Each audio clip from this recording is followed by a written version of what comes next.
Okay, hi everyone. My name is Matthew Rubin, and I am a member of the Evolution Public Policy Committee and one of the organizers for today's event. It's great to see so many people excited about policy. We're just so excited to have all of you. I want to start by welcoming each of you to the Public Policy Panel, which is part of the Evolution Community Resources for Early Career Researchers series of events. I would like to acknowledge all of the hard work that's been put forth by the organizing committees for all of these events, in particular the Public Policy Committee and Courtney Fitzpatrick for their support of this event. We are excited to hear from 5 amazing panelists today who will be sharing their policy experiences with all of us. Before we get started, a few quick reminders. Please keep your microphone muted for the duration of the event. Following each panelist, there will be time for a few questions directed at each one. Following the final panelist, we will have more time for questions directed at the entire panel.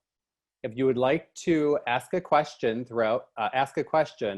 please use the chat function through Zoom. If you would like to direct your question at one or more of the panelists in particular, please start your question with their names. Courtney will curate the questions and ask them throughout and at the end of the event. There is also closed captioning available. If you click the closed captioning button, you can select to either have subtitles or a full transcript appear in a box to the right.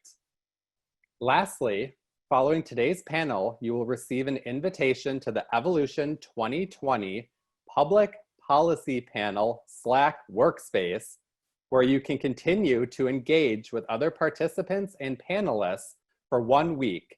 We hope that today's panel will be the start of many great conversations that will occur the week to follow on the Slack and beyond. Just over 2 years ago, I was in the same position as many of you. I had an interest in becoming more active in policy, but wasn't exactly sure how or where to start. It was around this time that Dr. Sally Otto was the president of the Society for the Study of Evolution and co-launched the Evolution Public Policy Committee.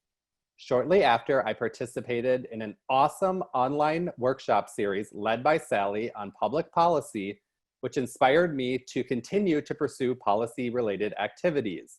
It is only fitting that I now welcome Dr. Sally Otto to give the opening remarks for this panel. Thank you all for attending, and welcome, Sally. Thank you, Matthew. I'm really pleased to welcome everybody to this ECR Squared Public Policy Panel. As Matthew said, we launched the Public Policy Committee in 2017 to serve 2 roles. The first role is to monitor changes to policies and laws anywhere in the world that impact evolution as a field, the support for scientific research, and the research of SSE members and ASN members.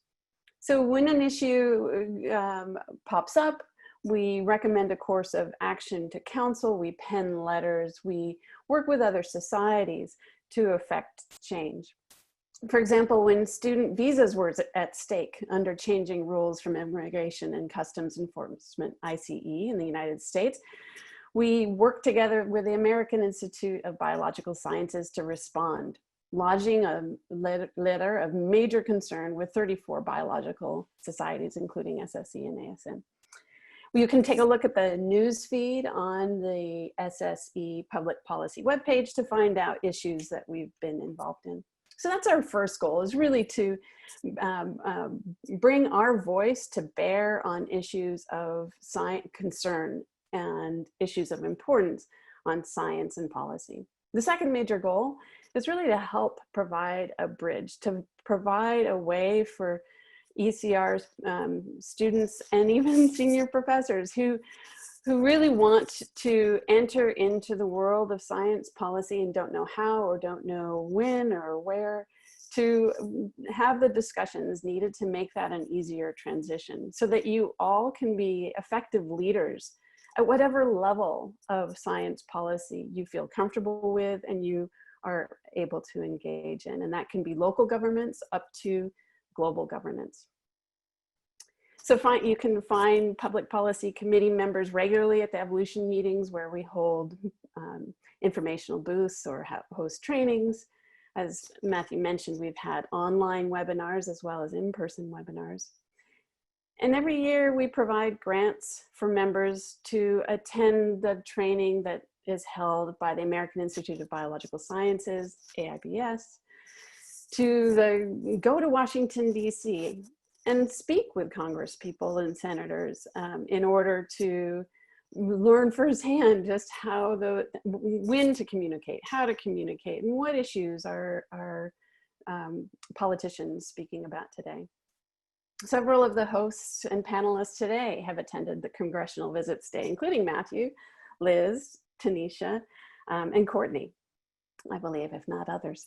So that's one way that you can become involved, is to attend one of these events. Another is to bring issues that are of concern to you to the committee and work with us. We can help you, and we work together to affect the changes needed. So bring issues of relevance to us. AIBS has a public policy news feed that brings issues of biological importance in the science policy world to your attention. And there's a great email listserver that you can join through AIBS. As I said, you can apply to visit the Congressional Visit Days. And if anything else comes to mind that you would like to see done, bring it to our attention, because we are together more than the parts. The sum of us is more than the parts. And I wanted to start off with a few personal reflections, and actually that's a really important one. Getting into science policy can feel daunting, because there's so many issues at so many levels in so many countries around the world, and it can feel overwhelming to know where to start and how to work on fixing the problems that are the grave problems that are facing the world today. And I think it's important to start where you are and identify issues that you can work on, and to become a part of a team, so you feel like it's not just you working on this one little issue, but a team of people working together, because we can really accomplish a lot. If everybody does a little bit more science policy, then together we will accomplish a lot. So I encourage you all to take that attitude in your first steps. You don't have to do it all, but you want to be a part.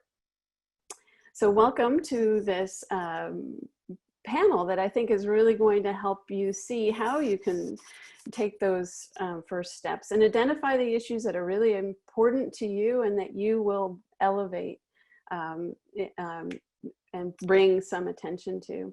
And that's the second important personal message that I have, is that it's easier to do science policy if you kind of build up a portfolio over time. Just as you build up expertise in math modeling or in field work or in molecular work, wherever your skills are, you build that over time. And I think the same is true for science policy.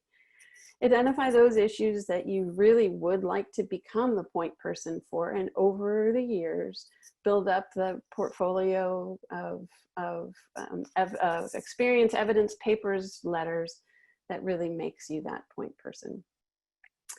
And so with that, I would really like to thank the people, especially Matthew and Courtney, who have put together this panel, but then also the various members of the ECR Squared group, and Sally Chang in particular, who've brought us this panel, as well as the many other exciting ECR Squared events this summer.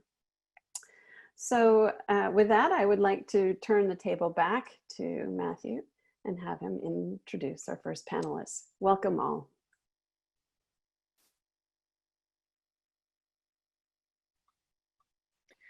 Thank you, Sally, for that. That was a really nice introduction. So I'm going to go ahead and introduce the five panelists as we go, and Matthew will be sort of in charge of keeping time, and I'm also going to be in charge of curating the questions, as Matthew said in the beginning. So if you have questions for the panelists throughout, just type them into the chat. So I'm really happy to introduce Catherine Werner as our first panelist.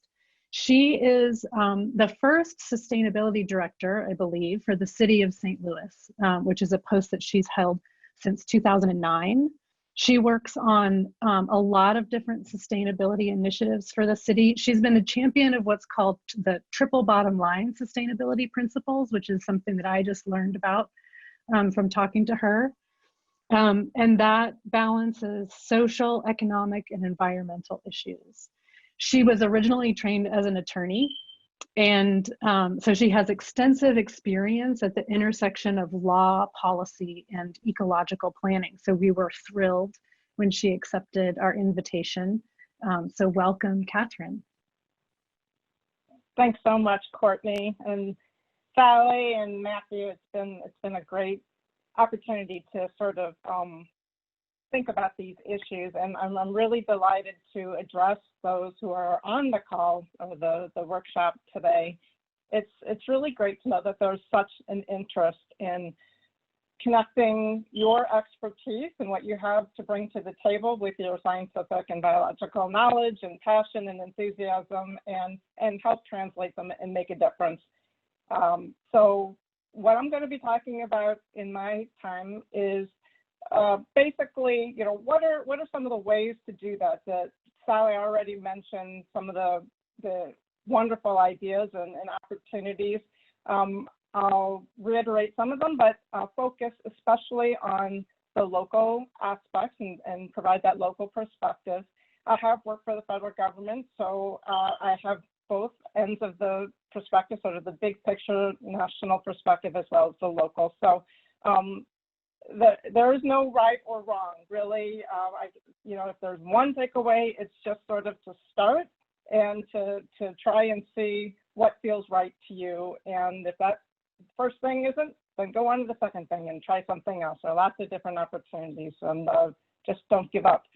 So how do you find the right group or policymaker with whom to engage? How do you get involved at the ground level? What are some of the effective strategies for building relationships? These are some of the questions that we saw from you all when you submitted them on the front end. So let me just take a kind of a 50,000 square foot level. As you're starting to think about engaging in the public policy process, policy making, influencing, shaping, again, turn back to yourself maybe and ask, what is the primary thing that you want to achieve? What is the primary role that you want to play? Do you want to support, or do you want to advocate? And these things aren't mutually exclusive, but they're a little bit different in their tactics. And if you want to try and persuade someone to do something, it can come across being a little bit aggressive or adversarial in certain circumstances. If you want to be a resource and provide help, assistance, support, research, and so forth, that can be a little bit more friendly.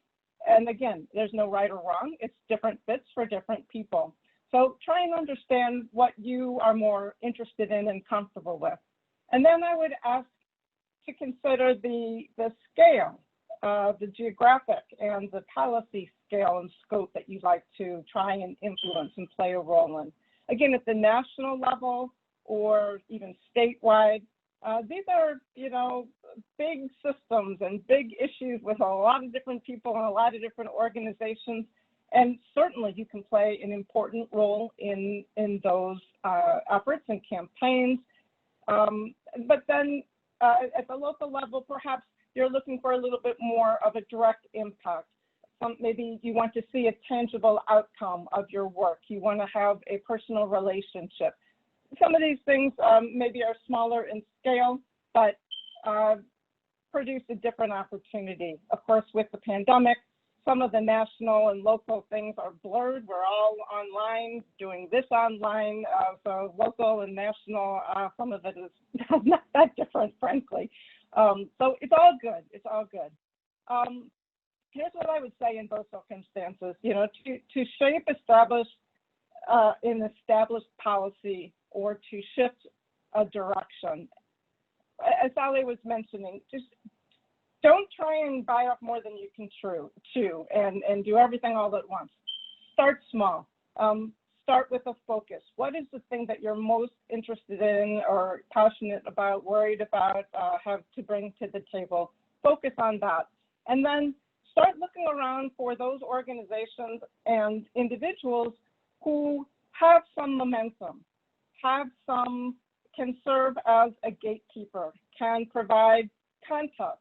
It's not necessarily if you're trying to get President Trump to do something different, you're not going to call up the White House and ask to speak to President Trump. You're going to try and find the avenues to try and influence. Now, that might be a lost cause, but anyway, maybe that wasn't a good example. But there are different folks who can, and campaigns at these organizations and folks that can and help move things and build on their momentum. So you can play a role in that through letter writing campaigns and so many of the things. I don't want to reiterate what Sally already mentioned, but you can provide those that support.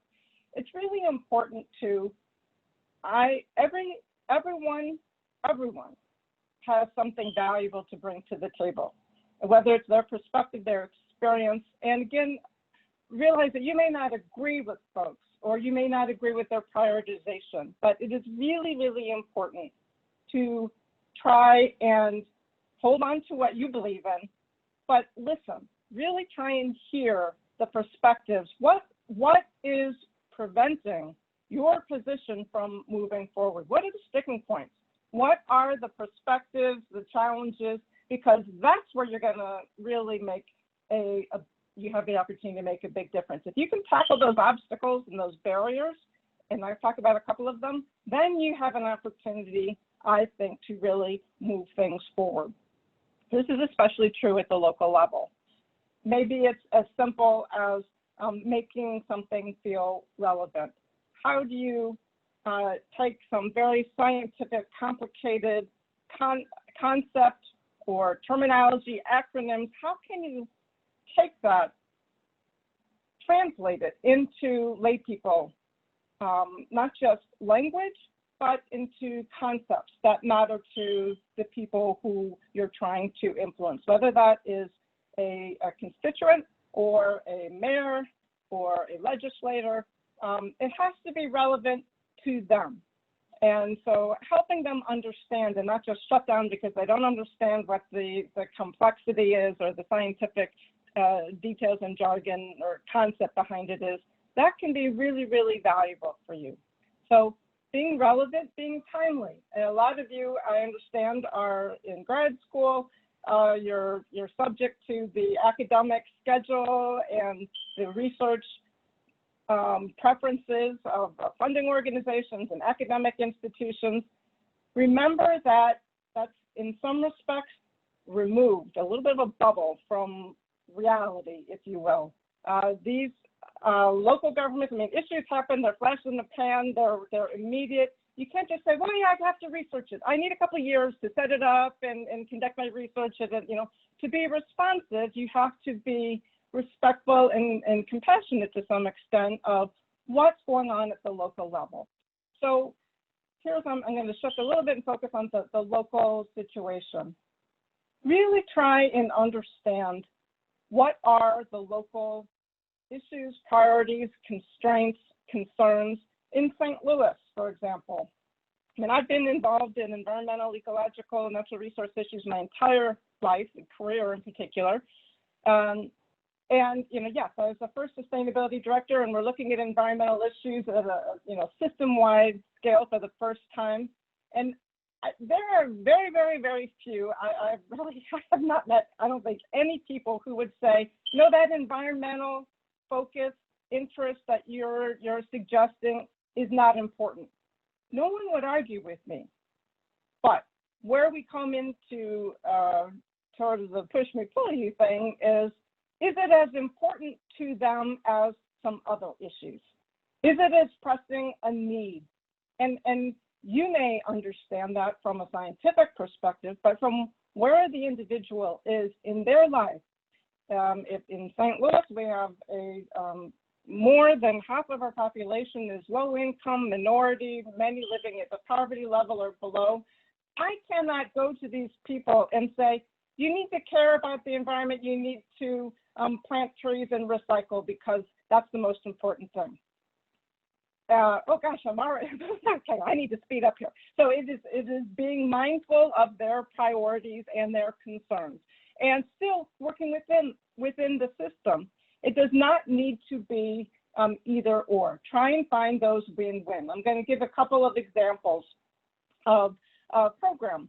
We did one. We know that monarch butterflies are an imperiled butterfly species here in the United States, in the Midwest in particular. And so to try and do a win-win, we created a monarch garden planting program, Milkweeds for Monarchs. Now, I'm not a lepidopterist. I'm not a specialist in butterflies, but I knew that by giving people the opportunity to engage in planting monarch gardens, that they would have more knowledge, more appreciation. It would build their eco-literacy. And then they could participate in citizen science and so on. But how do I recommend what people can, what species that they should plant for their monarch garden? Well, I need to turn to my biological experts, my plant and pollinator experts, and ask what species, what milkweed, what nectar sources are the most appropriate. Being able to tap into that expertise was really, really valuable for me to be able to communicate to people in the community. At the end of the program, or after focusing on the program for a couple of years, we had more than 400 monarch gardens. So collective impact, we have little tiny bits of native habitat, which to maybe a citizen in the city of St. Louis, it's just for their monarch butterflies. But we know that that same native habitat is going to attract many more pollinators. It is going to provide ecosystem function and services. It is actually sort of a bootstrap way of getting in biological diversity and helping the prairie ecosystem. I know that I need to. I'm gonna go here to my punchline things here. I'm skipping a whole bunch. Maybe some questions will come up. I've got 6 ways to help. 6 recommendations to help at the local level. 1, look for the allies. Look for the champions of your issue or topic and find ways to support them. They can be gatekeepers to change. People like me who are in the position, I don't have a lot of authority, but I can be a gatekeeper to other people, maybe the mayor of the city of St. Louis, and I can influence the department heads and change their practices. I need help and capacity. So look for the issues where things overlap. Where do you find these things? Look at the city websites, look at partner organizations. If you went to the City of St. Louis website, you find that I'm trying to get things going with urban vitality and ecology, urban biodiversity, the City Nature Challenge, which is citizen science work, climate, we have a climate action plan, climate vulnerability assessment. We have a lot of different efforts. You can help. Just send an email, pick up a phone call to the person who is trying to lead that effort and offer, what can you do to help? What can you bring to the table? What are some of those ideas? We've already talked about number 2, which is sharing your expertise. Maybe you know what the right nectar or milkweed plants are for creating a monarch garden or whatnot. Share that expertise. Number 3, when you are planning your research project and going after grants, touch base with the person or the organization in your local government and community who's trying to get that thing going and say, how can my research or my program or my activity support you? What information do you need? Instead of just doing it in a silo and hoping that they kind of magically align, because I got to tell you, they almost never do.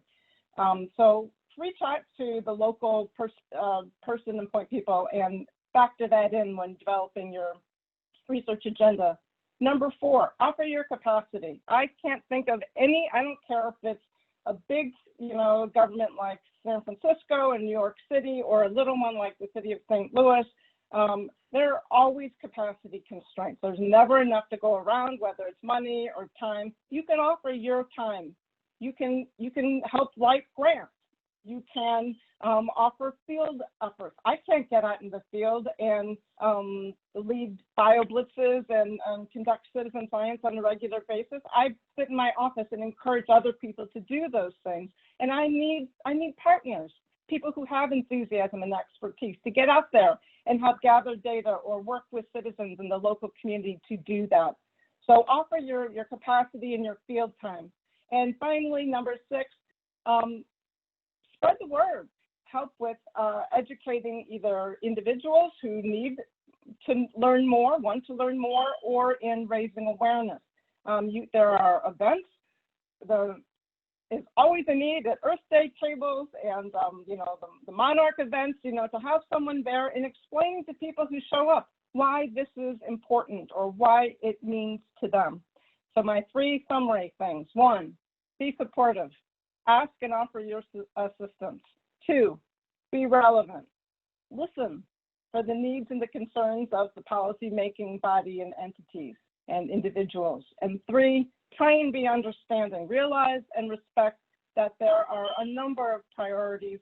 Sometimes they seem to be competing and constrained. Try and have as much empathy as you can. Thank you very much. I'll stop my remarks right there.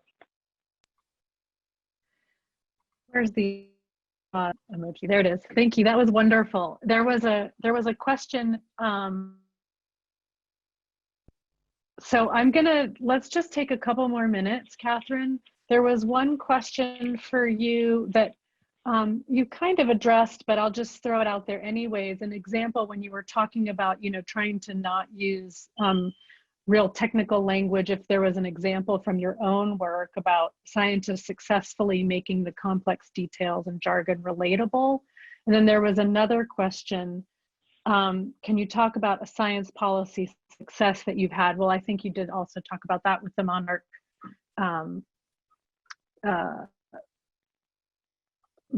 Yep, the milkweed gardens. Yeah.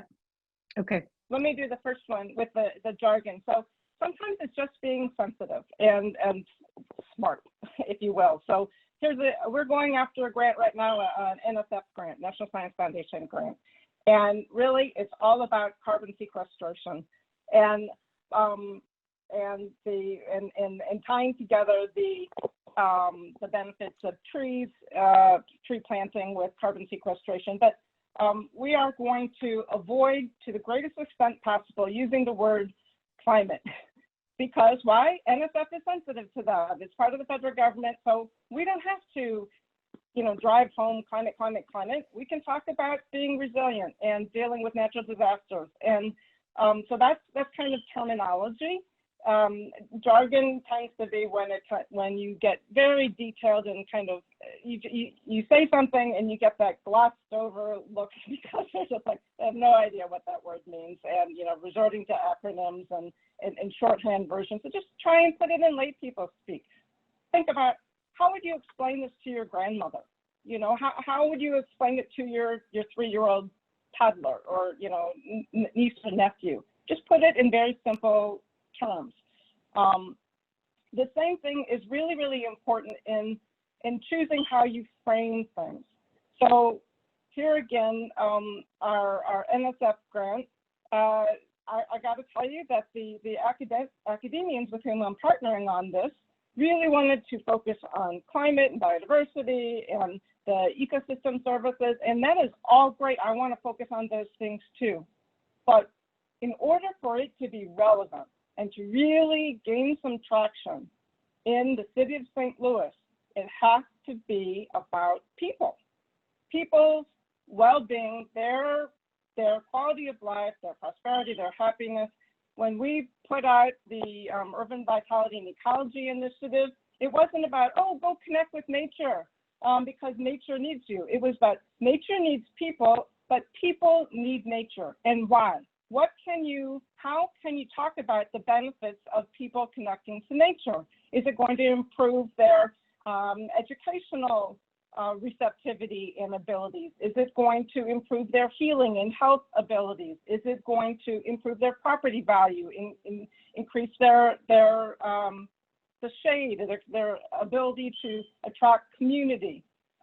When we talk about tree planting in this grant, it is about not just about the biodiversity opportunities and wildlife corridors and stormwater control. It's about heat island effect and how can reducing extreme heat, why is that important for people?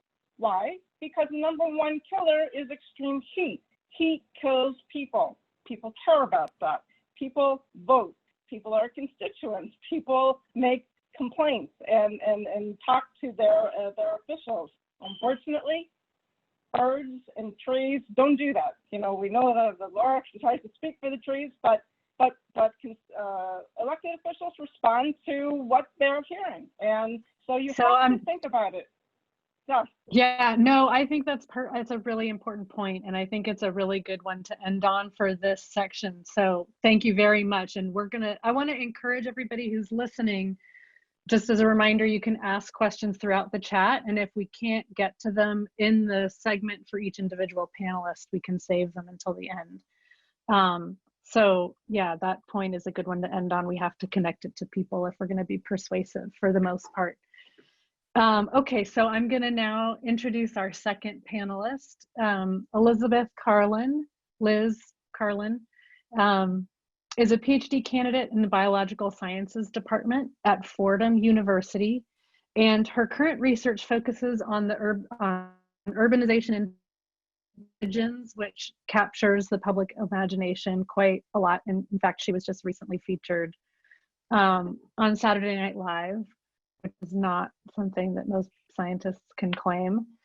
She participated in the American Institute of Biological Sciences Congressional Visits Day that Sally mentioned at the beginning.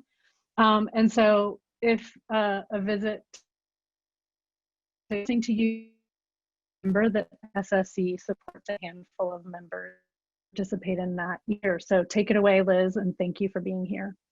Thank you so much for having me.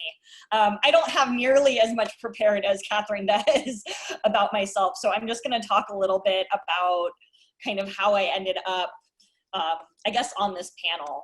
So I guess I've always been kind of interested in policy and voting. Voting has always been really, really important to me, and I actually failed to vote in my first election because I didn't put a stamp on my absentee ballot. It didn't even occur to me that I would have to pay to vote.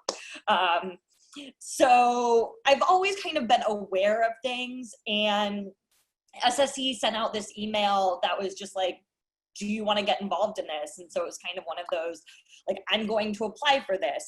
I, at that point, had been in contact with my representatives and had their phone numbers. I have my senator's numbers in my phone. I have my congressional representative's number in my phone, because right after the 2016 election, I was upset and I was calling them almost every single day to express my frustration with kind of the entire political climate. For me, science is so intersectional with every other part of who I am. And it's really important that I'm coming at this not just as a scientist. I am someone who is a part of a bunch of different communities, and those all influence my science and my thoughts on policy. And so I applied for this SSE AIBS program, which provided me funding to go to a science communication training and workshop. And that's where I met Tanisha and Courtney and Matt. And I was lucky enough to be put in a group. Actually, you kind of meet with senators and congressional representatives that are all in your area. And so at that time, Tanisha was located in Connecticut. Matt was in upstate New York, and so we all got to be together, which was wonderful because Tanisha had already done it. And so she was kind of my guide for this whole thing. I got to the offices and was so sweaty and so nervous. I remember talking to the security guards, and they're like, you'll be fine, you'll be fine. So that's kind of how I ended up being involved with SSE and policy. On like a more personal level, I think I've always been kind of an advocate pushing things within my own university.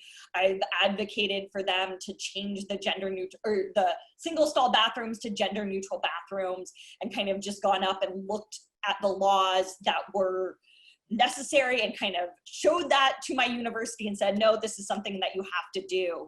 And again, pushing for rights, kind of equal pay for women, which became a thing at my university, and pushing for things like pads and tampons at the field station, which is super remote and doesn't seem necessarily like a policy issue, but is something that we kind of need to be thinking about in terms of all these different areas of how our lives intersect.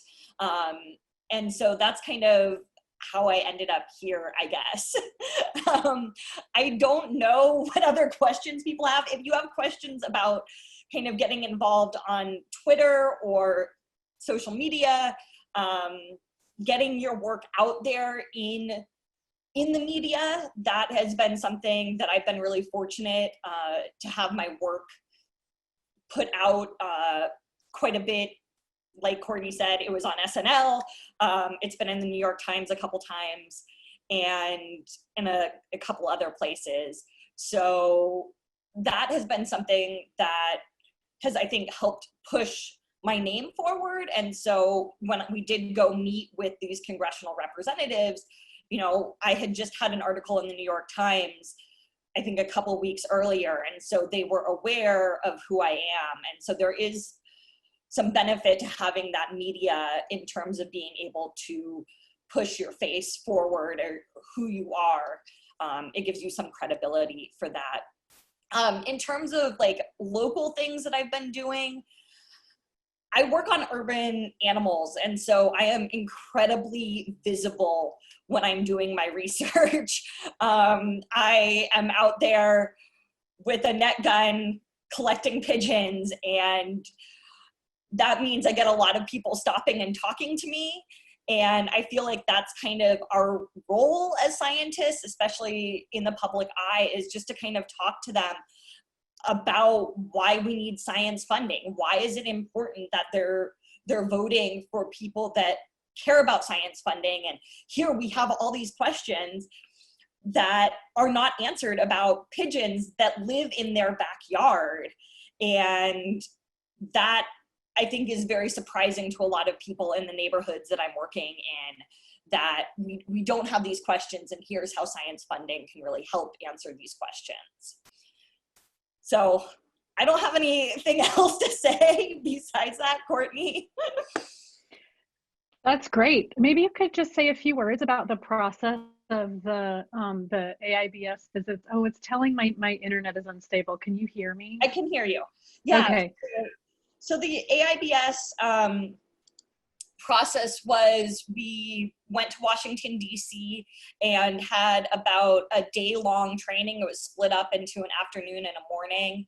And luckily, Matt had actually, before we kind of started the training, we had got a really great tour of the Capitol through a senator's office, and that was really, really wonderful. And then did this 2-day training, kind of preparing us for questions, and got to meet and practice kind of our little, how we were going to pitch why this science funding is so important, and the programs that each of us have been involved in that really propelled our science forward, propelled other people's research forward, our integration into the community. And so we worked on that pitch together. And then the next day we got all dressed up and started to visit offices. The very first office we went to, we met with a congressman, and who was not necessarily keen on science funding, and but was very interested in meeting with us. And so we really got to kind of pitch, this is why this is so important. And he started to ask questions. Do we have something like this in our district? Like, what can we do about this within our district so we're getting these kids involved in science? So that felt really kind of important. And then throughout the day, we kind of met with a mixture of congressional staffers. Oftentimes we're just meeting with a staffer who, you're not actually meeting with the representative, you're meeting with someone who works on their staff, and that can be sitting down in their office, or occasionally out in the hallway, or in a broom closet, or as you're walking to something else. And that it made things a little bit more relaxed. I think I was much more nervous than they were. They're used to meeting with people about all kinds of topics. And so it was just kind of, they take down your information. What are you advocating for?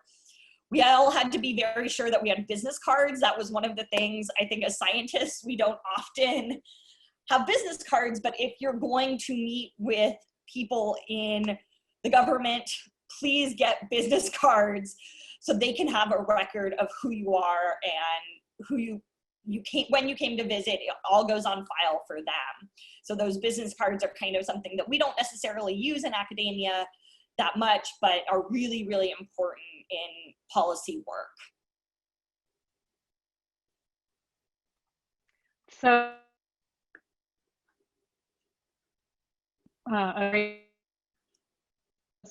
Courtney, your mic is cutting out for me.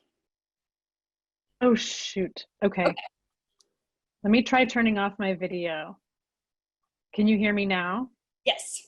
Okay. So I wanted to just emphasize what Liz was saying about business cards. If you do make a visit to Capitol Hill, I did not make business cards, and I was deeply embarrassed to not have them because it was very evident that that's part of the culture there. And Liz, there's a question that's come in for you about your work in the New York Times. Mm-hmm.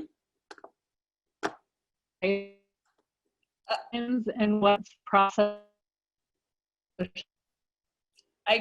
I'm so sorry, Courtney. It cut out. That's okay. I'm gonna send it to you in the chat. Okay. Thanks for your patience, everyone. So what did I write about for the New York Times, and what's the process like to pitch and publish? So I actually didn't write the piece.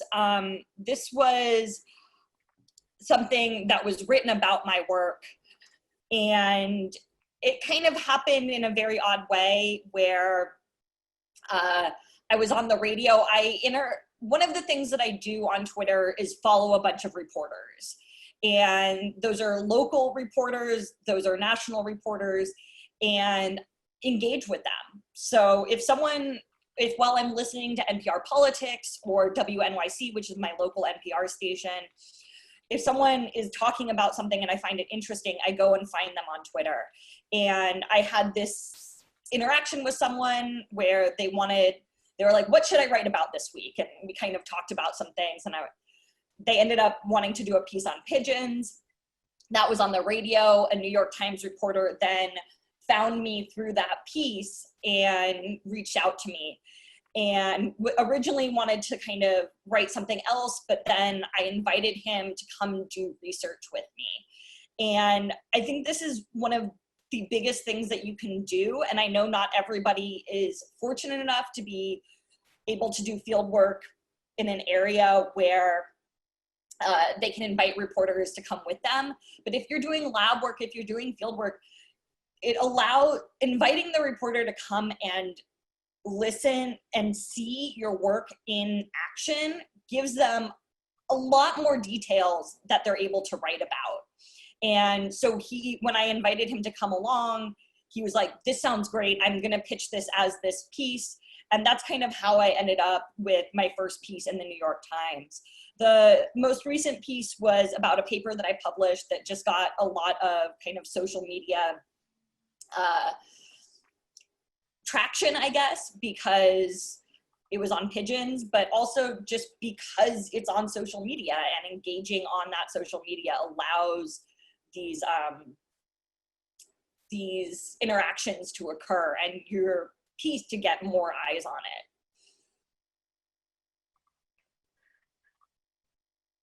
Great. There's another question here for you, Liz. Me? Okay. Are you hearing me, Liz? I am. Okay.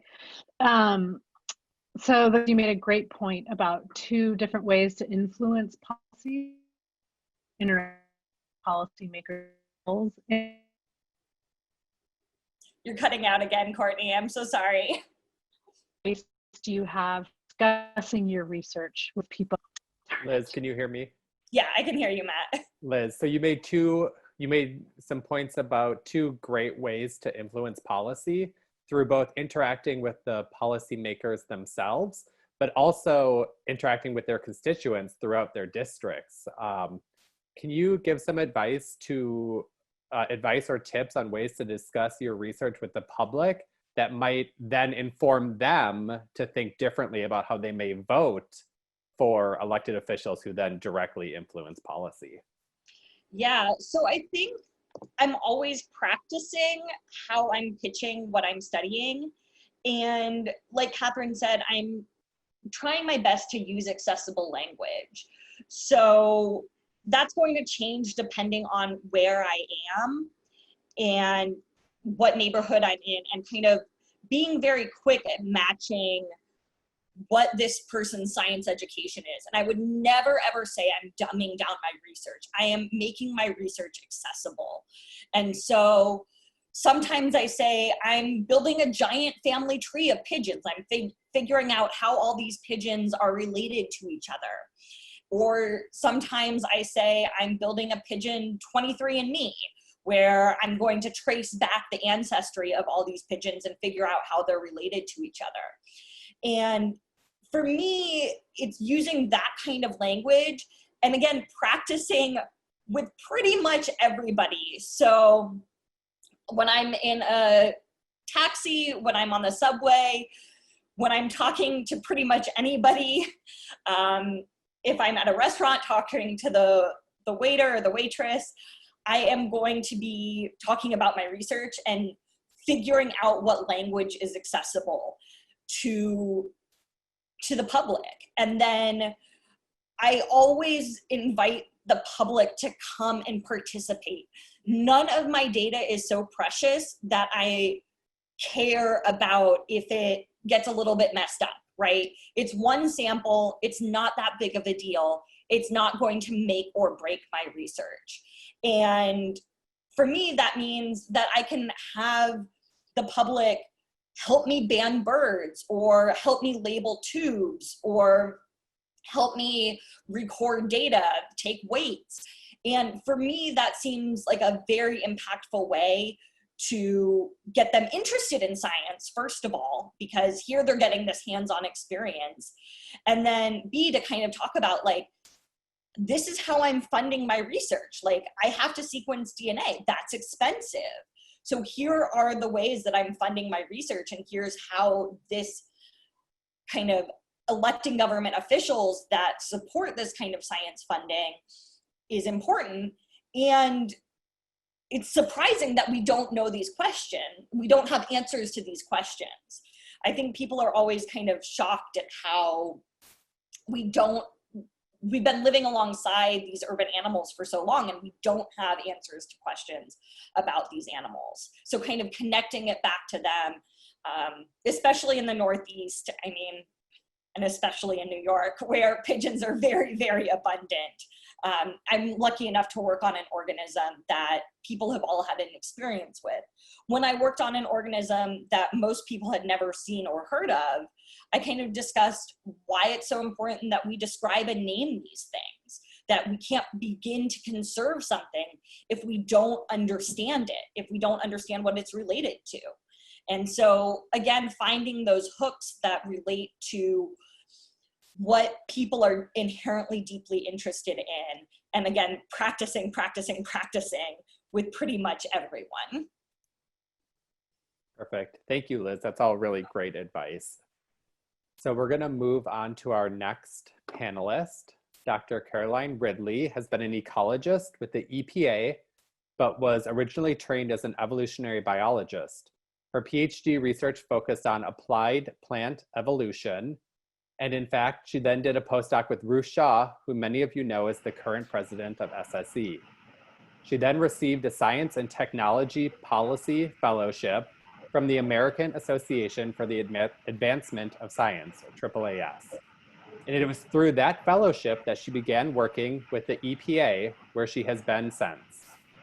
She does a lot of training for ecologists at ESA each year, and it is so wonderful to welcome her back to Evolution. Thank you for being here, Carlen, and we're excited to hear what you have to say. Great. Can you hear and see me okay? Great. So I thought I would just take a little bit of a walk through how I got to be a federal scientist with EPA, dropping in some little nuggets along the way that I think might help students and early career scientists.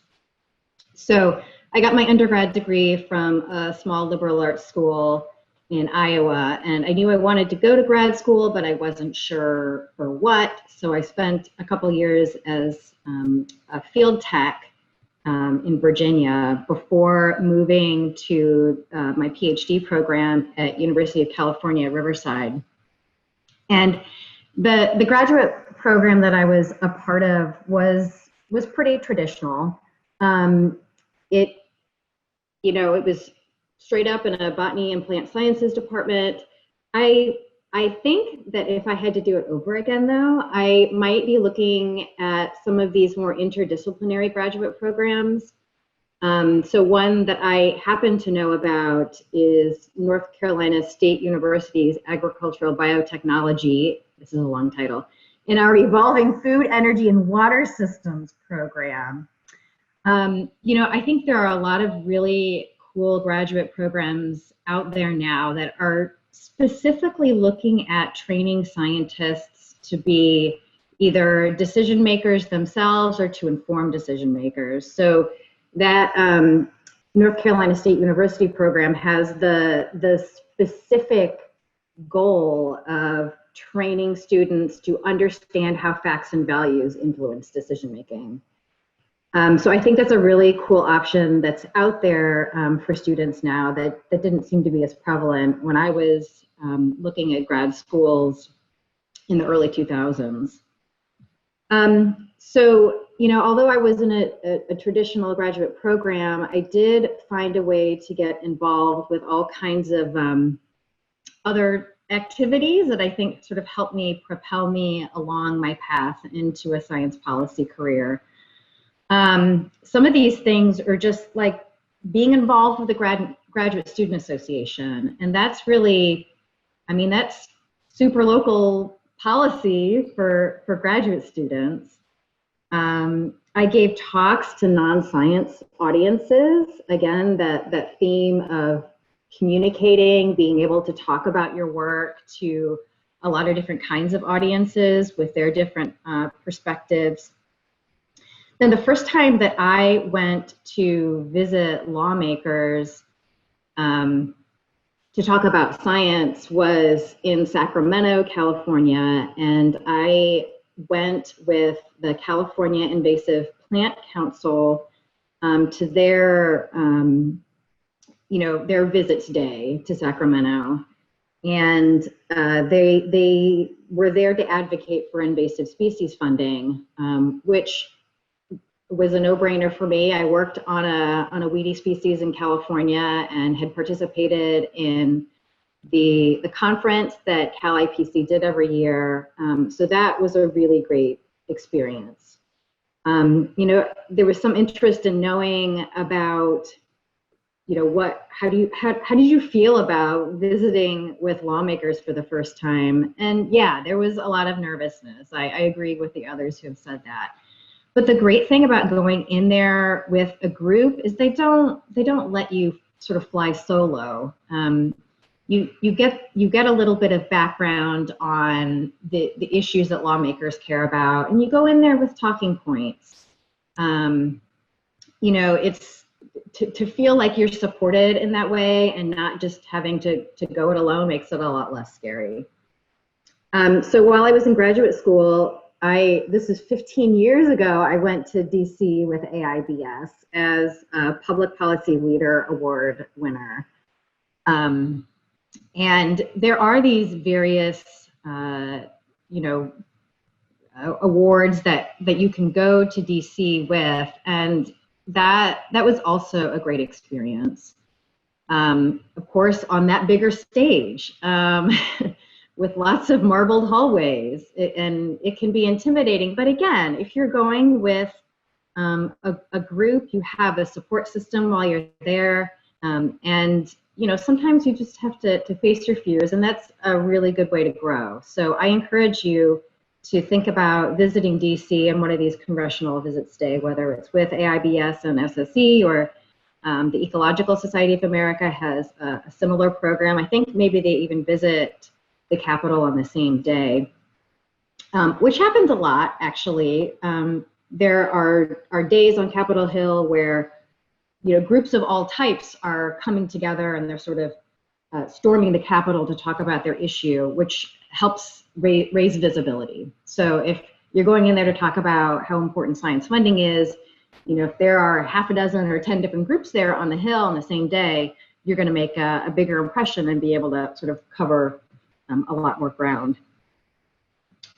So after, one other thing about the grad school experience for me, I was doing all these extra activities, which it can be a hard sell to a PI. I happen to have a really supportive PI and mentor. So if you're at that point where you're still thinking about considering who your PI is, it's worth thinking about whether that person would support you in doing some of these more science policy type activities.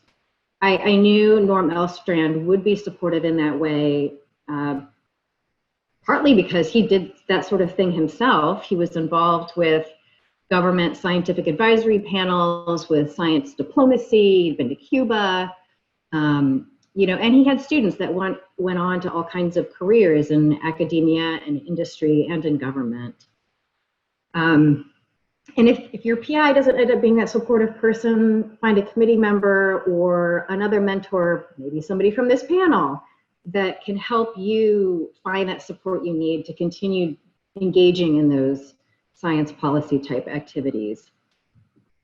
So then I did a short postdoc at University of Minnesota before transitioning to my AAAS Science and Technology Policy Fellowship. And I'll just say, if you don't know a lot about that program, it's awesome. It's 2 years in DC. You go through a rigorous application process, and you get placed for a year or 2 years to do work either in Congress or with a federal agency. I think they actually started placing people in the judicial branch as well, which is pretty cool. We actually have a link to a whole bunch of different fellowships, traineeships, sort of postmasters, postdoctoral positions on ESA's policy section webpage. So that's esa.org/policy. And if you go to resources, you'll see a whole list kind of by career stage.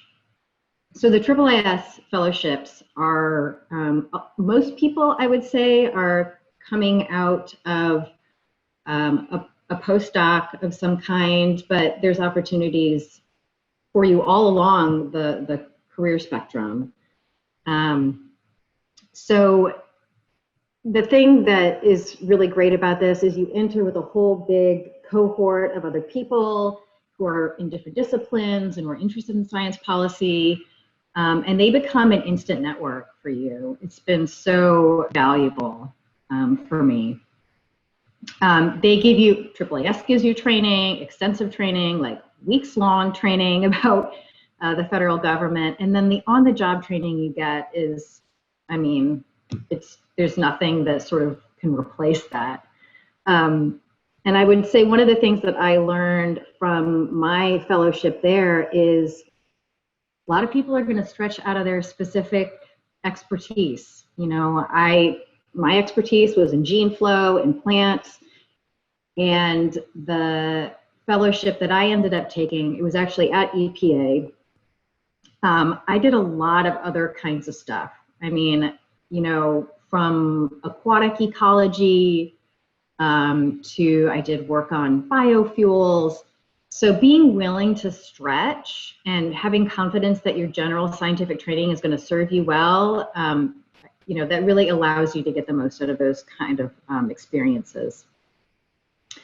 During the fellowship, I also got a lot of training in communication. You've heard that mentioned before, but if if you can look for trainings in all kinds of communication, so writing, presenting, talking about science in informal settings, I recommend that would serve you well looking sort of forward to a career in science policy.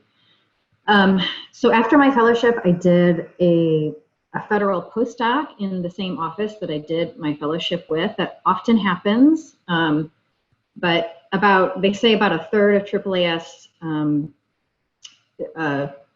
fellowship winners stay with the government, a third with the government, a third go back to academic institutions, and a third take other kinds of jobs. I ended up staying at EPA and doing that federal postdoc, and then I was able to transition into a permanent federal scientist position. So now I work with the Center for Public Health and Environmental Assessment. It's a desk job. Most of my work is around science synthesis for policy decisions. Usually we're supporting people making policies in the Office of Water or in the Office of Air. We do things like meta-analysis, like systematic review, bibliometrics, a lot of data visualization. So if you can get training in any of those kinds of skills, especially where I sit, those things end up being really, really valuable. My specific disciplinary expertise, less valuable, although because I love evolution so much, I look for an application of it every chance I can get. So I've worked with our pesticides office to look at risk assessment of biotechnology products. One thing that they've been concerned about is gene flow. So I sort of inserted myself there at various times. So that's been good to keep my connection to what my original interest in science was and see it applied in a policy context. So I think maybe I'll just stop there. That's perfect. Thank you. So we have one question to get started here. Are there any communities of PhDs, postdocs, or researchers who are part of a policy or who are part of policy making or involved in any manner promoting their science within the government? So I don't know of any groups with that specific aim. I can go ahead and plug the Ecological Society of America's policy section because I'm chair and that's what I'm supposed to do. But we do have a lot of resources, and we do a lot of trainings at our ESA annual meeting that are specifically geared towards student and early career scientists who do want to make a difference. And it's not just visiting congressional offices, that's important, but there's a lot of ways to influence policy at the federal level, including through Federal Register notices. This is where every government federal agency publishes its proposed regulations. ESA also keeps tabs on some Federal Register notices that ecologists might be interested in commenting on, things that involve the Endangered Species Act, things that involve,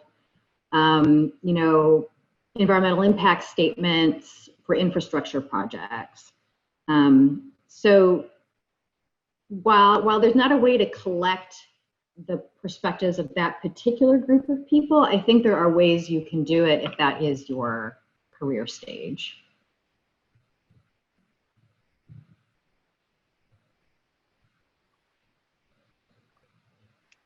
Great. I'm going to try and join again. It's telling me my internet connection is unstable again. Can you guys hear me?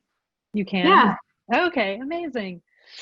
That was great. And I wanted to just emphasize the point you made that I thought was really important for grad students and postdocs to this concern, that our time is not unlimited. And so if you focus on policy, it might mean that you can't do something else that's, specific to your research. And I don't know what the solution is to that, but I think it's important to validate that tension for people.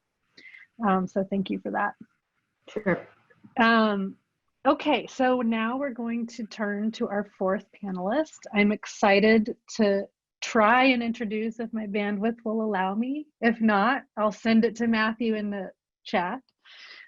Dr. Tanisha Williams is a postdoctoral fellow in botany at Bucknell University. Her research focuses both on conservation genomics and also on understanding the role that indigenous peoples have on plant genetics and ecology. She is the founder of Black Botanist Week, an online campaign to highlight Black people who love plants. And that was technically July 6th through 11th, but the hashtag is still very active. So be sure to add it as a column in your tweet deck and follow along. It's been really fantastic. She has extensive experience with science communication and science policy. She also participated in this AIBS congressional visits days that you've heard a little bit about already today, but she also then did the reverse version where AIBS helps you host a representative to your home institution. So thank you for being here, Tanisha, and welcome. Oh, you're muted. Hello, can everyone hear me? Great. Thank you so much for the introductions. Thank you everyone for being here. I'm super excited to talk to you all, or at least answer your questions, maybe talk on Slack. I'll give you just a little bit of background. That was a great introduction, but I'm actually from Washington, D.C., so policy is in my blood. I've been thinking about policy since forever. So it's always something that has been on my mind. And when I chose this path of science, I was still interested in policy. Actually, when I was applying to PhD programs, I was actually working at NSF at the time. And I was asking people, I was like, should I do like a public policy PhD or a scientific PhD? Because I had done a master's in environmental science. And they were like, policy is the easy part. Like, get a science degree. We need more people that understand the science, and we can teach you the policy on the job. But I'll just reverse back. So I would say my first experience with science policy, after I graduated undergraduate school, I was an intern in the Environmental Programs Office of Metropolitan Washington Council of Governments. So this is a government kind of consortium between Washington, D.C., Maryland, and Virginia. And while I was there, we put out the very first climate change plan between this tri-state area. And it's now called the DMV. And that really just like blew my mind about how scientists interact with policymakers and the meetings we were having, and such a great questions. The policymakers were asking scientists and very thoughtful questions about their constituents and what they understood and what they wanted to see as far as resiliency in their state or in DC, in the city. And that really, I was like, this is where I want to be. This is where I need to be. So I got my master's, and after that I had an internship at National Science Foundation, went on to my PhD. But during my PhD, when I interviewed, a couple people touched on this, I told my PIs, I was like, I am interested in science policy. This is something I'm passionate about. So I'm not going to be 24/7 only working on science research. I'm going to do science policy. And they were very supportive, and they would send me things. They were like, oh, you should apply for this fellowship. This happened to cross my desk. You should look into this. So I had two very supportive PIs. And if, like some of the panelists says, if you can't have your PI, other committee members, and this is something you can still do on this side as well. What else did I do? So I did the AIBS, but I did it through Botanical Society of America. I got a fellowship to take that training, which was lovely, lovely. I've done it twice actually with AIBS. I did it for Botanical Society of America twice, and then I've done a very similar thing, not through AIBS, but through the Fulbright program. They also stormed the Hill asking for increased funding for international education and research. So I've done that quite a number of times, and it is nerves. It is nerve-wracking, but the good thing about that AIBS training is that you have talking points. And I will also suggest with your business card. So I took in this thing called a one-pager. So AIBS will probably give you a one-pager that says like, this is how much funding NSF, NIH, and these scientific governmental agencies will get, and it kind of breaks it down with infographics, and it's really easy to kind of understand at a first glance. But I also bought in a personal one-pager about my research with my contact information along with my business card and kind of highlights of what I would be interested in helping the office with, like botanical, anything related to plants. Yes, please sign me up if you had any questions about that. Also, I was at University of Connecticut for my PhD, so anything about the Connecticut area and the science education programs, particularly at the University of Connecticut, I would be interested to talk about. And Courtney highlighted this, that I had been to my Congressman Joe Courtney's office 2 years ago, I think 3 or 4 times that year, that he actually came to the University of Connecticut. His staffer called me up and was like, hey, Joe's gonna be in town. He wants to meet with you and your department. And I was just blown away because AIBS teaches you, they're like, you know, build a relationship. All you have to do is talk to your congressman, and they make it seem so easy. And you're like, is it really that easy? Like this, is it really easy just to go into an office and tell someone about what you think they should be funding or highlighting on? But I think if you do it in a way of, some pointers to me was also thanking them for the policies you were proud that they supported or either denied. So thanking them for their service, like just that empathy. And it's a hard job. You know, every day you are meeting so many people telling you what you're doing wrong. So just saying thank you for X, Y, and Z. And here are some ways that I think we could help each other. Here are some ways that I think we can improve our constituents. Because, right, what Elizabeth said, we are not only scientists, we are constituents to these senators and governors and things like that. So they still want to hear from us. Like, this is, I'm voting for you. So this is what my vote, it counts, and this is what I'm telling you I am pleased with and not pleased with. And it's also their job to listen to us. I mean, it's kind of hard to go there and like, you feel like you're complaining, but just highlighting the good things that they're doing is what I'm trying to say, as well as your ask. And your ask is, maybe I want so many billions of dollars for national science funding. What else did I have? I do have a little bit, if people are interested, about international science policy. I'll just, if you guys have questions, I'll answer that. But that's pretty much my kind of quick summary. And thank you guys for being here. I'm so excited. I would say go with that internet. You've had 2 questions about international. Oh, yeah. People want to hear about international stuff, like what you did. How did you get involved with the Fulbright part? Can you talk about working on policy on an international level? What are opportunities, internships, workshops, or any other ways by which international PhD students can get some hands-on training and experience in science policy in the US? Yes, in the US. So my international experience is actually working in another country. So I'll say what I did, and I think this could still apply to international students working in the US. So I did all of my PhD dissertation research in South Africa, and through that research, I was affiliated with University of Cape Town and also the Kirstenbosch Botanical Gardens. And I really just delved in deep into the community there and the scientists, and it's a fabulous place to work. And so I really made myself present and available, and I wanted to learn more because this whole system was new to me. And from working at the Botanical Gardens, I found out about this, there's a thing called the Fynbos Forum. So Fynbos is a type of vegetation type in South Africa, and they have a forum, which is like a conference that they have. And this conference brings together policymakers, your landowners, scientists, and they're talking to each other, and they want to hear about, it's so interesting. Like, I gave a presentation and a landowner pulled me aside and was like, I really want to hear more about how I can help with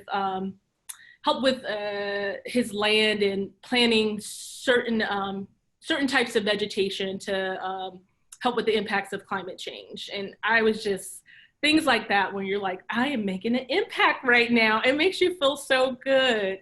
But that's how I was able to make an impact, was actually going to a conference. It was very small. It was about 30 people over 5 days. And we really got to know each other and just talking it out and keeping those contacts. So making sure that you just don't say bye and never speak to that person again. Like, just follow up, making sure you follow up, even for the Congressional Visits Day.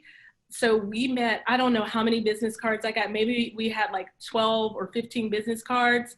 The very next day, I emailed individually all 12 of those people. I made sure I tried to remember something that we talked about or that they were excited about. I emailed them and I say, hey, if you would like more information about that, I'll be happy. If you want to talk to me, give me a call. So following up is key in this business as well. But that's my international experience as far as like going through a botanical garden or some society. So it sounds like ESA has a really great network. So does Evolution right now with this workshop and their programs. Botanical Society of America, I'm the co-chair of the public policy committee there as well. So yeah, reach out to the societies that you're members of and start participating in these committees and chairs. Even if you don't have to have a position, but just joining in on the meetings, you learn so much about what's going on. Was there another question? Did I miss the? No, I think that was great. Oh, okay. So there are some links being added to the Slack that we'll be able to find, throughout the next week. Great. For the Fulbright and AIBS and AAAS programs for people who are interested in trying to pursue some more formal programs. Yes. Oh, one more thing. So Fulbright, the reason why I did the congressional visits with the Fulbright, I applied to be an alumni ambassador. So when you finish your Fulbright, you apply for this ambassadorship, and that really means is that I go around the country telling everyone how great Fulbright is and that you should apply for Fulbright. And with that, we have access to doing different trainings and also going to highlight international research and education through the Fulbright program. That's awesome. Thank you so much. Mm-hmm. All right, I think we'll transition now to our 5th panelist, and then as a reminder, there will be time after that to kind of have an ongoing discussion, sort of some cross currents between the different panelists. Thank you, Tanisha. So last but not least, we have David Hillis, who is the Rourke Centennial Professor of Integrative Biology at UT Austin, where he's also the director of the UT Biodiversity Center. His research focuses primarily on phylogenetics and its applications, including applications to health, agriculture, and conservation. And he has frequently consulted with and testified to state and local boards of education about the importance of teaching evolution and its applications in the K-12 classrooms.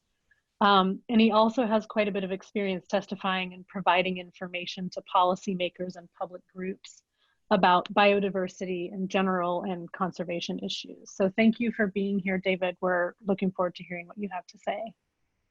Great. Well, it's certainly my pleasure to be here. Thank you very much for letting me be part of this. And I'm going to just follow up on a few things, a few of the questions that have been asked of the panel that we haven't spent a lot of time addressing yet, especially about getting involved in testifying in legislatures and other situations in the local level. How you can get involved and effective ways to be effective in that.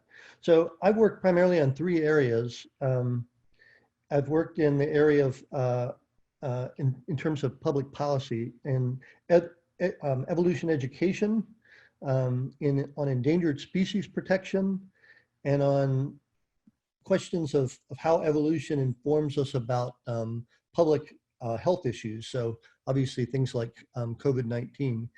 And so all 3 of these areas are areas that are relatively controversial and in recent years have become increasingly politicized. And so there are areas where I think there are great opportunities, but there also can be roadblocks to public understanding of these issues. So first of all, just on to the issue of how we get involved in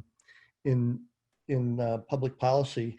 Most areas and states have policy institutes or organizations that kind of follow the legislature and on particular issues. So for instance, in Texas, there's a group called the Texas Freedom Network, and they keep abreast of what's happening in the legislature, what's happening in public policy issues, and they're interested in a broad range of issues. Basically, they're interested in seeing that public policy is dominated by expertise and truth about what we know. And so they're interested in social justice issues and fairness issues, but they also follow science issues, public science policy issues. And so, for example, they follow very closely the efforts by the Texas State Board of Education to influence and manage the education of K-12 education in Texas. And obviously evolution is a big flashpoint there. So I mention that because you can contact these groups and do two things. One is put your name on to be alerted to opportunities to testify and participate in public policy issues. And the other one is just to volunteer, to let them know that you're available to consult with them or to provide testimony on these kinds of issues. And they will be delighted to find, to get your name and to get that information. And they will likely call on you when opportunities arise, when they need people to go and testify on critical issues.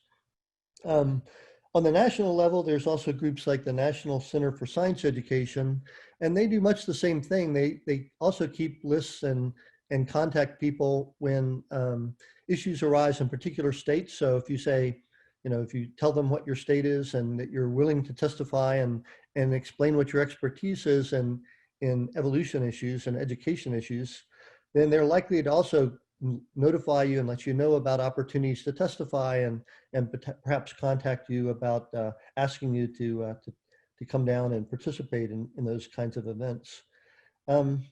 Now, once you do go to testify, the question often arises, how can I be effective? How can I get people to listen to me? And my philosophy on this is that if you've gone to very many public testimonies, especially at state legislatures, you'll probably have noticed that most of the people who go to testify are angry, poorly informed adults.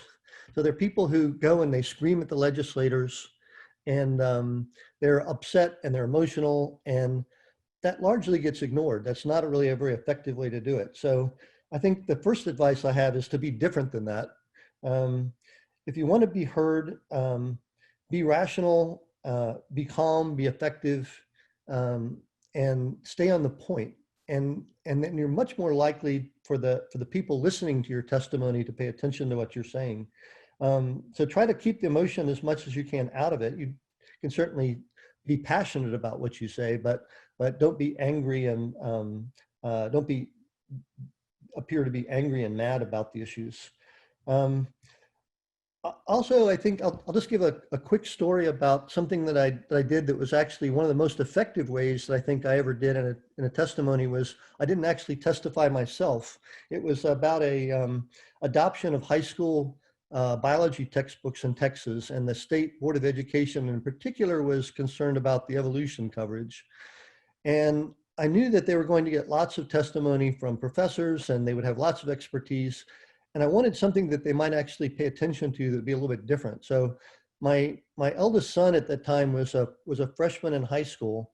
And so I went to him and I asked him if he would review the textbooks with me and sit down and go through the textbooks and talk about the issues that the State Board of Education was concerned about. And if he would be willing to then testify about the books and their coverage and about which books were particularly good or particularly addressed these issues well, I thought they would be much more likely to listen to him than to me. And in fact, that was the case. He ended up testifying between two well-known professors, one of whom had a Nobel Prize. And I would say of all the people who testified that night, they probably spent, the State Board of Education clearly kind of woke up and paid attention to a 15-year-old high school student talking about what they wanted to learn in high school, and that they really wanted to learn the real science behind evolution. And he took careful notes, and they actually asked him quite a few questions, and he was able to talk about specific books and give specific examples. And I think that probably had the biggest impact on their decision to accept the good science books that were up for adoption, and not to, I think that probably had much more of impact than any of the professors who ended up talking. So don't think that if you're not at a senior level of your career, don't think that no one's going to listen to you. It's often, if you stand out and are different, you may be actually heard even better. Other things to think about, if you can kind of give a personal perspective, that often helps. So obviously a student who's saying, I want to be able to take this course in high school biology, and this is why I'm concerned about these textbooks, will probably have a bigger impact than somebody who's just talking about it from a more theoretical basis. On environmental issues, I found that, so I work in a group of salamanders that live underground in the caves of Texas. And getting public excited about salamanders is a lot harder than to think about getting the public excited about the water issues, about the aquifer. Everybody needs water. And so when we had issues that came up about trying to protect these endangered groundwater salamanders, the developers would tend to focus on, well, like, who cares about salamanders? And what I would do instead is say, well, you know what the salamanders really need is clean water. They need the exact same things that we do. So protecting the salamanders is actually protecting a lot of other things, including the resources that are important to humans. And I think that probably has, if you can identify areas like that that will connect people who may not actually have the same passion you do for the organisms, I think that brings the argument to a very different and broader level. I also would argue sometimes for trying to think about issues of pride. And so talking about the fact that, you know, these salamanders are something that are unique to our state and something that only we have. And people, scientists come from all over the world to see these organisms. And this is what makes us, one of the things that makes us special. And so touching base on those kinds of things, even if they aren't practical issues like water supply, I think can be quite effective. And finally, the other thing I'll point out is that there are enormous opportunities beyond just sort of testifying and talking to legislatures for how to affect public policy. And so for the example I'll give in the case of education evolution, think about the materials that students use for learning about evolution or about other science topics. And they're using a variety of different materials, but include things like textbooks and online learning materials. And so that's really the reason I became involved in writing biology textbooks, was to be able to think about how to present evolution in a way that's exciting to the undergraduates who are taking this course, making it relevant to their daily lives, and giving them real examples and problems to work on where they can see, well, yeah, of course I should care about evolution. Or like, for instance, if I work on phylogenetics, if I talk about phylogenetics from a very theoretical standpoint, I could lose the students' attention very quickly. But if I talk about it from a practical problem that they all care about, like something about well, COVID-19 is going to provide enormous opportunities to talk about how informing us about the epidemic and how it progressed, we can use phylogenetic tools to understand that. Well, everybody's concerned about COVID-19 right now. And so having examples where you can point to, where you show the practical applications is really, I think, the way to get the public at large and interested in these issues and realizing that they're important. Now, everybody isn't going to write a textbook, and there's obviously you may not even think that that's something you'd ever want to contemplate. But even if you're not interested in doing that, there are lots of opportunities. Textbook publishers are always looking for people who are willing, who have the expertise and knowledge to write important online exercises and problems and examples. And doing that can allow you to use your expertise in a way to reach out to a much, much larger audience and affect a big audience of people who are going to be forming public policy in the future, are going to be influencing public policy. And if they understand issues like evolution, it's going to be a lot easier for us to convince legislators that the public cares about these issues and is concerned about them. So those are the main points I wanted to make. I'm happy to answer any questions you may have. Excellent. Thank you so much. And thank you to all the panelists. We can keep chatting. And I wanted to let Caroline actually have a follow-up to something that Tanisha said. And I thought that might be a nice, I'll let Caroline say it if she's still here. Oh, yeah. I thought that might be a nice way to pivot into more of the conversational. Yeah, for sure. And, you know, David said it as well. A lot of times in forming a policymaker, the core of it is the relationship and the trust that you build as a scientist and as an honest broker of information, you know, between you and that person. So I was going to say, even in the work that I do, like, I am certainly not an expert on all of the topics that I'm required to work on. So I've done projects on fracking. I've done projects on salmon. I've done projects on, you know, chlorophyll and stream water quality. I have my network of people that I call up. And my advice on that point is take my calls. Take my email seriously, and then you end up building that relationship with somebody who's on the inside. And if you can become a go-to resource, then that ends up being really good from both sides. A lot of the reason why a lot of nonprofit organizations that have DC offices get calls from lawmakers is because they will show up. They are there year after year. And so another way to sort of become a part of that circle is to get involved with that NGO. So whether that's SSE or the Ecological Society or AIBS, if you hook up with them, let them know that you're somebody that can be counted on. You know, they may end up asking you questions as well.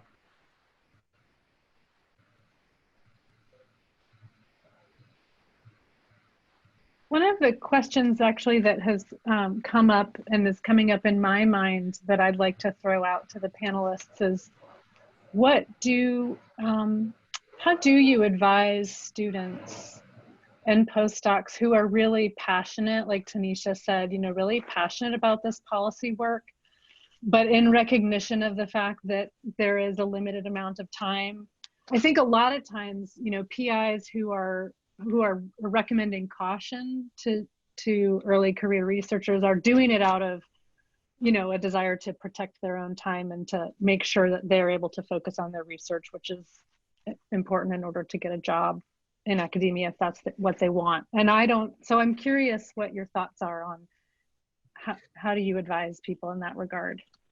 Well, I have a few comments about that. We all are in this business because of our passion for what we do. And so if your passion is about the public policy part of it, then I think that's an important component of what we do. I think anyone who spends all their time just focusing on just kind of on one thing in science is going to likely get to be burned out and pretty quickly. So I always actually encourage all my graduate students to follow their passions, and that if that includes public policy, to certainly include that in what they're doing. I think it's part of what makes what we do important, and everybody may not feel that that's what they want to do. They may not want to be involved in policy, in public policy, but I think if you are interested and involved in it, then that's part of what you should emphasize. Not everybody is who works in science or in evolution is interested in education either, but that's a big part of what we do. And if that's part of what you're interested in, then why let somebody else's interest, if someone else says, well, I think we should focus on just on grant writing. Well, if that's what their interest is, that's fine. But if you're really get turned on by the education or the outreach to the public or the public policy, then you're kind of crazy to not pursue that as part of what you're doing. I think the things that we're most successful at are the things we're most passionate about. So I would say always follow your passions and interests, and that's what's going to give you the enjoyment out of the job in the end. I'll also chime in as well. That's great advice. And I also heard the advice of, because I'm a early researcher, early scientist, and going into my master's program, I worked for 2 years before getting into my master's program. And what my advisor told me, she was like, I was excited that you weren't just the same as everyone of like straight out of undergrad. You think you want to do something, but I had worked for 2 years. I had worked in the environmental sector, and I brought a different perspective. And so I am passionate about science policy, but I also want to make sure that I build myself a toolkit that is diverse, right? I just don't want to be pigeonholed into being this academic robot, because I'm still young. Maybe I may want to do something similar to triple AS science policy programs. I want to keep my options open and be flexible to these many experiences and opportunities that you get. I still want to do great science and research, but doing this science policy and in really science communication can only help you. Like Elizabeth said, it's your constituent, you're a part of this, you're not just only a scientist, you are a person living in this world, and this type of work can only strengthen your science, can only strengthen the way you communicate to not only other scientists, but your family members and your neighbors. So I think this is great work to practice on and just have a different skill set. And then I think diversifies your CV. Yeah, and I'll kind of add to that.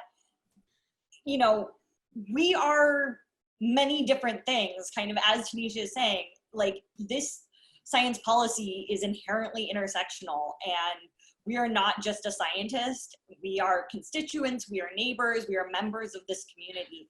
And so making sure that, yes, maybe I'm spending my Friday night writing a letter, or maybe I'm just like walking, I have 5 minutes to walk to the grocery store.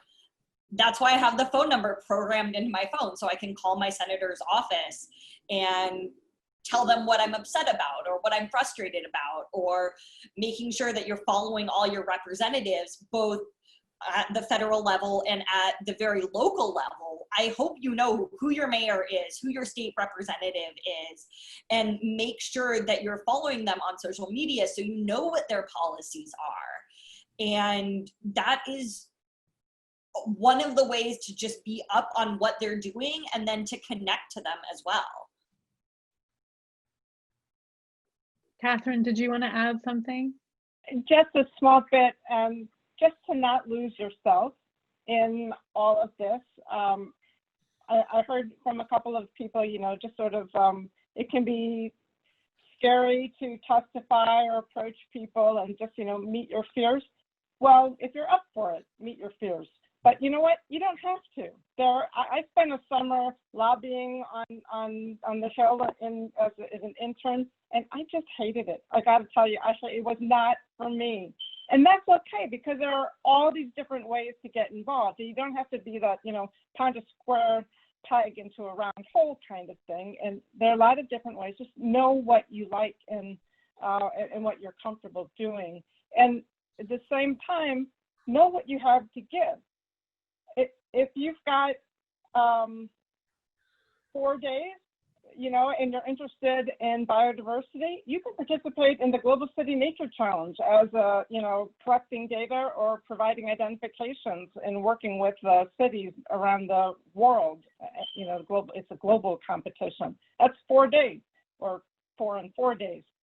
If you've got 1 day, you know, maybe you're gonna show up at the Youth Climate March. And if you just want to sort of make your presence felt and seen, and it does make a difference when legislators and officials see you show up.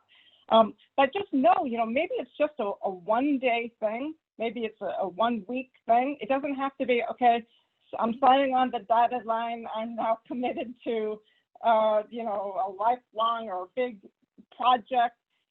We all have to prioritize. Just know your own capacity and your own comfort level. So I'll give you another example of something that is a way to get involved. So during this COVID epidemic, I've been isolated out here at my ranch in rural Texas. And it's made me think a lot about why the communities in rural areas have such a different political perspective from most people in more urban areas in the United States. And it's partly because they do face different challenges. They have different communities, different experiences. And so I decided to use the opportunity while I was out here. I contacted the editor of our local rural newspaper and volunteered to write a weekly science column. And he jumped at the opportunity because they're always looking for material to fill the paper. And he kind of liked the idea of informing the rural community about science issues. But I think he was also a little bit worried that I was going to be, you know, preachy or too technical or something like that. So I've tried to make the columns very accessible and also very focused on issues that are of local concern to the local community, but that are also related to evolution issues. And so rather than sort of starting out talking about, well, let me tell you about why evolution is important, I start out with a problem that I know is of local concern of interest and talk about that problem and just kind of work in the why evolutionary principles or science principles in general are of important for informing us about those kinds of problems. And so I try to not be, not to be technical at all. I try not to be start off with science as the focus, but just talking about problems as being the focus and then bringing the science into it. And I can't tell you how amazed I've been at the responses I've gotten. I started getting all kinds of emails from people in the local community saying, you know, I never really understood why, you know, why this might be interesting or why evolution might be interesting. And this really helped me to understand and appreciate it. And so I think it's been certainly helpful for me, and I think it's been useful for the community as a whole. So I think that there are a lot of opportunities like that at the local level where you can think about how can I reach out. You know, starting out and working locally on what you know best is often the best strategy. We all can't work at the national level. Obviously, we need people working at the national level as well, but everybody is going to be able to do that. You can make a huge impact in your local communities by just thinking about the issues that are of concern in your local community and addressing those, and helping and providing it from a helpful standpoint. I think too often the public thinks of scientists as being people who come in and tell them what they're doing wrong, as opposed to scientists coming in and saying, you know, we all have this problem. Let's think about how we might be able to help solve it. And I think that kind of perspective gives the public a very different understanding and emphasis on science.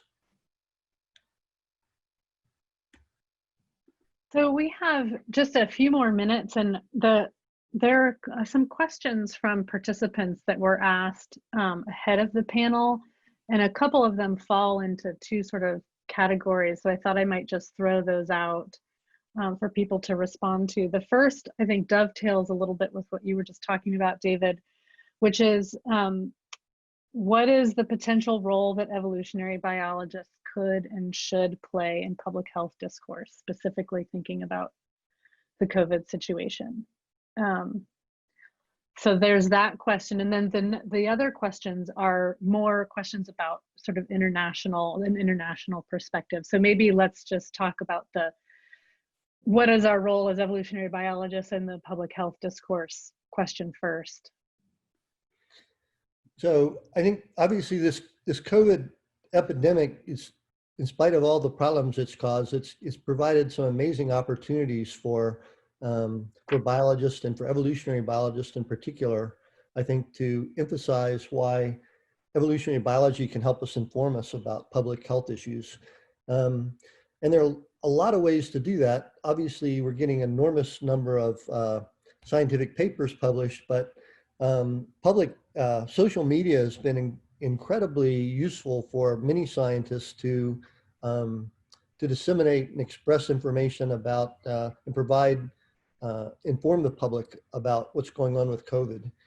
I know in the spring, as the epidemic began to emerge in my classes, I had a seminar I was conducting weekly with a group of advanced science students that are they're freshmen, but they're kind of well informed in science issues. And I started presenting to them about the COVID epidemic very early in the semester and showing them data and researches and conducting analyses and showing them phylogenetic trees and making predictions. And week after week, those predictions that were evident from those analyses began coming true. And so the students were just absolutely amazed. It's like, well, you were talking about all of these things happening way before we read about them in the newspaper. We thought you were just making all this stuff up. And so it was a great opportunity to show them the power of evolutionary biology. And I think we should seize on those type of opportunities to show the public about how our science can help inform public policy and why it's actually informative about helping us make the decisions that all of us are having to make in these rather difficult times.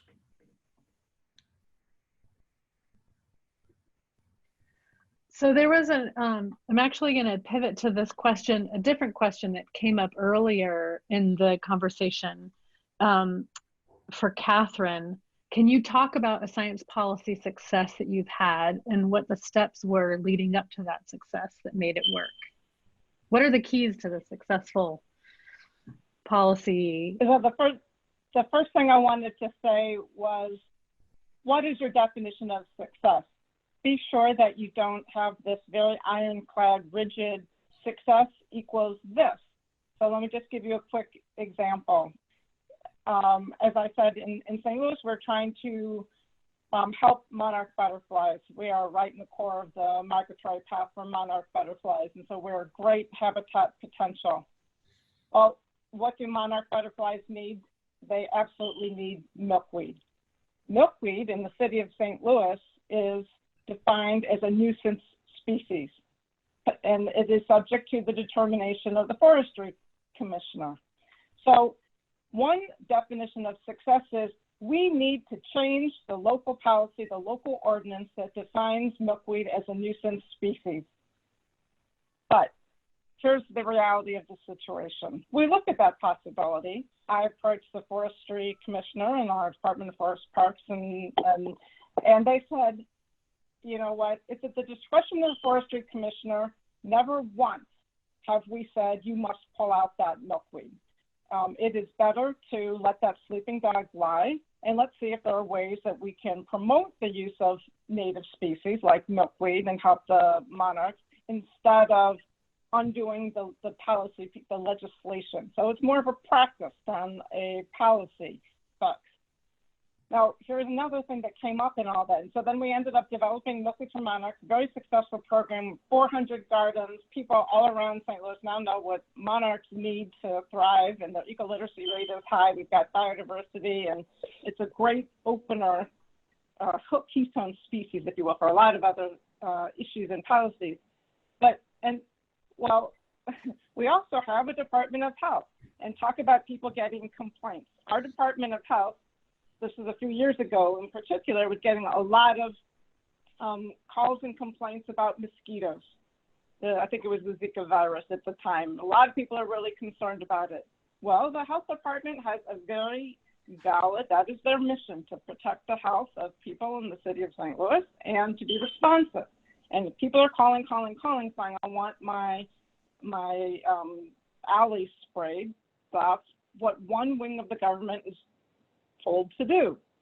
So one successful thing that we were able to do is to work with the health department. They weren't doing anything wrong by spraying for mosquitoes. In fact, they were doing their job. But we know that if you're spraying for mosquitoes, you're also going to be potentially harming other native valuable species like pollinators like monarch butterflies. And so we were able to sit down and craft a policy, an informal policy, where that if you did not want the city to come and spray your alley, you could just, in the same place where you register a complaint, you could say, do not spray. And so we reached sort of a compromise. And I just think it's important to say, you know, it's not always, you know, writing a bill, lobbying, passing a bill. Policy change can be influenced and changed in a lot of incremental and informal ways as well.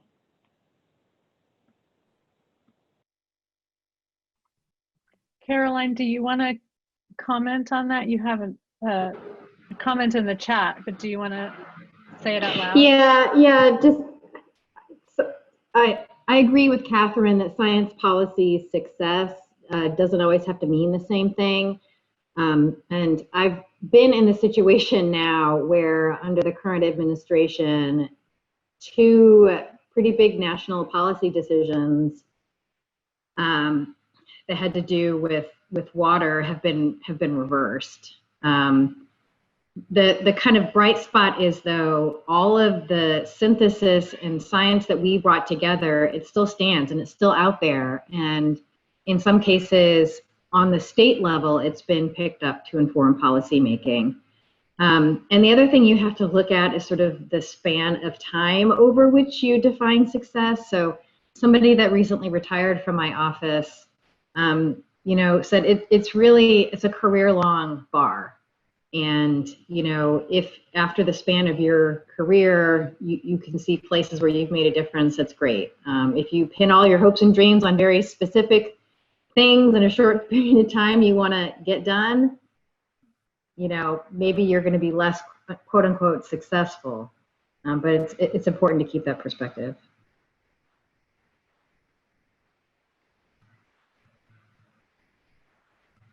Well, I think that might be the perfect pivot point. That's a great note to end on. That's an optimistic note.